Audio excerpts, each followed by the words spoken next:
Uh, Let me start by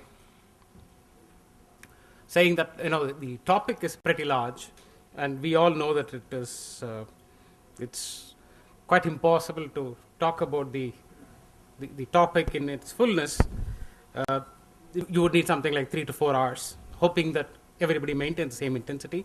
So I'd perhaps restrict myself to the first half, alternative assessment strategies, and not bother much about the second half, innovative approach to the evaluation, and try to scratch the surface, if not create wounds, with the first half of the topic. When this topic was given, I was wondering why this topic was given at all. Why should there be assessment, especially in the context of whatever the HRD ministry of this country has been doing for the last 2 or 3 years? Classes 1 to 8 or whatever, people can join anytime, get dropped anytime. There should not be any entry criteria, and the 12-year-old can just join whatever class without any entry criteria.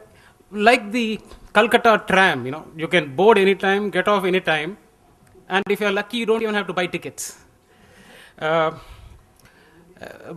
then I realized that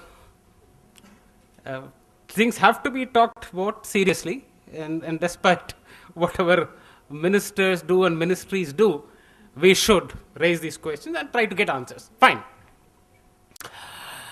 Have we traveled far enough from the right and wrong and traditional measurements and the norm-based assessment that we have been following for some time? We had this typical old style, you're either right or wrong, and it was extended even in mathematics. You are given a 5-marker at 8 or a 10-mark question. The examiner would look at the last stuff, and if the answer was wrong, you never got anything. And then some 40 years ago, people started talking about so-called step marks, so that you get about 2 out of 8 or 3 out of 8, etc., etc., etc. These are now broadly called in international circles as norm-based assessments, and we continue to have norm-based assessments in this country. All the boards of education, SSC, CBSC or ICSC, continue to have norm-based assessment. There is a move towards criteria-based assessment, but by and large it is still right, wrong, and the questions for which answers are more or less closed, and kids are assessed on that. Now, while we are trying to search for an alternative mode of assessment, we all know the right answers. It should test their analytical skills, creative skills, generative thinking skills, application skills, and a whole lot of things. We can go, cognitive, metacognitive. There are a lot of researchers, education psychologists who work on it, senior educators who work on it. We can make a big list, but if we can put this question in a very short, very pithy form, is it possible for an assessment system, either alone or a combination of its parts, to fully satisfy requirements of a reasonably comprehensive assessment? I've been very careful with my choice of words here. Whatever the human mind tries, whatever educators and psychologists put together, you will still only end up doing a reasonably comprehensive assessment, because human mind, there is a subjective element, thanks Colonel, and the human mind with its neurons working up there, the right, left, or the center of it, it has enormous capabilities. I can be terribly wrong about something, and I can also be terribly right writing the same thing.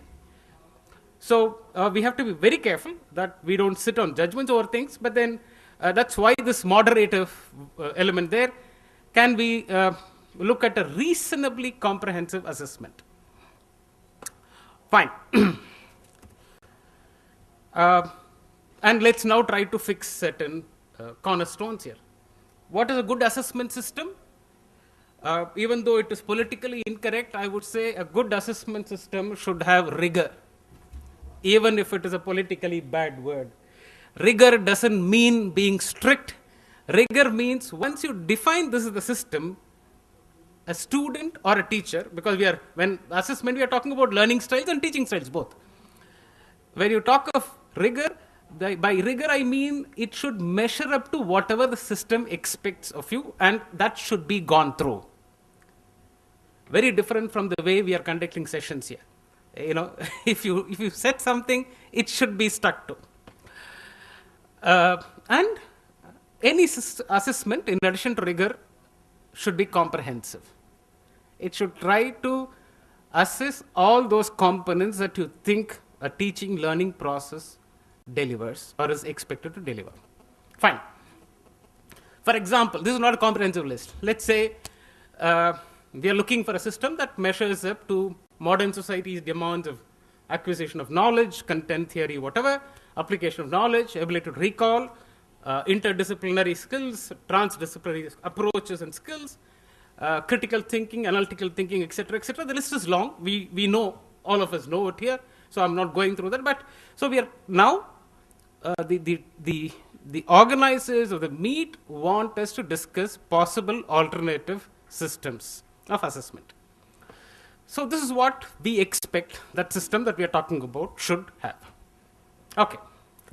My own take on this is, despite lack of initiative from certain parts of the government, there has been it is a country with so much of talent, so much of individual approach to thinking, that we have made the lot of forward move. We have gained a lot of ground. We have covered a lot of ground. There's a constant attempt to catch up with things. So there has been, I must admit, with all reservations, I must admit that there has been a welcome change in the teaching and learning of science, technology, engineering, and maths, STEM as we call it. And technology has helped it in big time. The A part and B part questions are no longer A part and B part. They tend to be more searchive today. Technology has helped STEM subjects quite a lot. To a lesser extent, it has helped in modern languages. When I say modern languages, English, French, Spanish, etc., etc., you will find, as a practicing principal or a vice principal, head of department, you will find that in your own school, you find that some of your assessment systems don't go too well with teachers who teach, I'm generalizing here, who teach Hindi, Maths, and Sanskrit. They always say, look, if the guy doesn't know Kabir Ka Doha or Tirukkural, I'm not going to push him from class 7 to 8. I'm not saying that it is right or wrong. I'm talking about how the technologies, some of the modern trends and approaches have helped modern languages better than classical languages. But my biggest worry is with humanities. My observation in these 30 plus years is that the biggest problem this country has had, the K-12 education has had in this country, is in assessment of humanities. There, I would say we have faltered very badly, and we continue to do that. I think, for example, I stopped reading fiction some 15 years ago. I pick up anything that is called non-fiction, not the chicken soup type, but things on sociology, civilization, anthropology, global economics, etc., etc. I refuse to pick up a book by an Indian author, save for one or two exceptions. Somehow, we do not have the type of talent. The law of averages suggests that a population of this should throw up enough historians, enough archaeologists, enough psychologists of renown, but we don't seem to get them because the fault lies with school and higher education system. So I thought I'll take humanities as an example and try to look at major facets of assessment in humanities. I am now suggesting a system. It's not my suggestion. I'll later reveal who is the author of this. We'll keep it a secret till the end. We are talking about, when we are assessing humanities, I would say, let's say we talk about knowledge and understanding. By that I mean, if it is history, what happened? Let's narrow it down from humanities to history. Knowledge and understanding, I would say, what happened? We are talking about a particular incident, what happened? Investigation. How did it happen? Cause, effect, etc., etc., etc. Investigation, by that I mean looking at various sources. History is narrated by different people. I'll come to that example where you will see that how different people, you have different versions. Critical thinking skills and communication.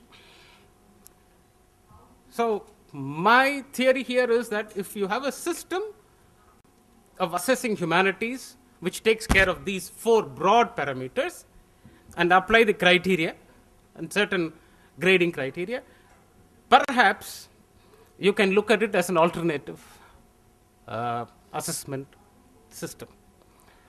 How would you receive a system that assesses all the above? Let's take, for example, since we don't have too much of time, I'll not go deep into that. Let's take, we are doing the event of 1857. I'm not calling it a name. I have another slide which I'll not go into, which Wikipedia calls the event of 1857 by 9 different names. It's Sepoy Mutiny, First War of Independence, the Rebellion. It calls it by 9 different names. There is no unanimity on that. NCRT will stick to something. I mean, if I belong to a particular region, I will call it by something else. But let's call it event. So the assessment of a particular topic starts from there. I remove the subjective element. I call it the event of 1857. I am not giving it a name. I am not calling Boston Tea Party as Boston Tea Party. I call it an incident. It is for the children to investigate, apply their critical thinking skills, use all the evidence that they have, and then communicate. After that, I assess them on their understanding of that particular event. So knowledge and understanding, which would broadly cover places, people, dates, data, consequences, etc., etc. I'm sure all of us are very, very familiar with this. All our history lessons throughout our education has been only with this. I hope I'm not exaggerating when I say this. That's precisely why, unfortunately, history, geography, and economics teachers in India have become butt of jokes.